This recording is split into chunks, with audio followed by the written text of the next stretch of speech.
1400 সাহাবীদের দিকে তাকিয়ে বিশ্বনবী বললেন, ও সাহাবারা, এটা আমার মায়ের কবর।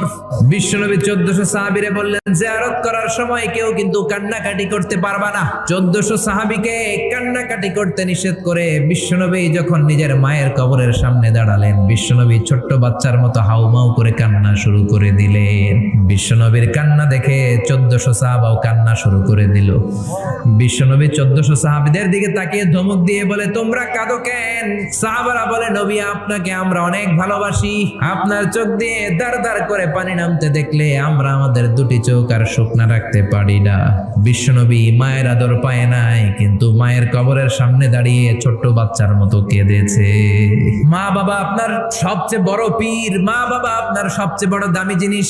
এই পৃথিবীর সব আল্লাহর ওলিগুলা যদি কোরআন খতম করে একটা গ্লাসের পানির মধ্যে ফু দেয়, আর আপনার জনম দুঃখিনী মা যদি শুধু বিসমিল্লাহ পরে আর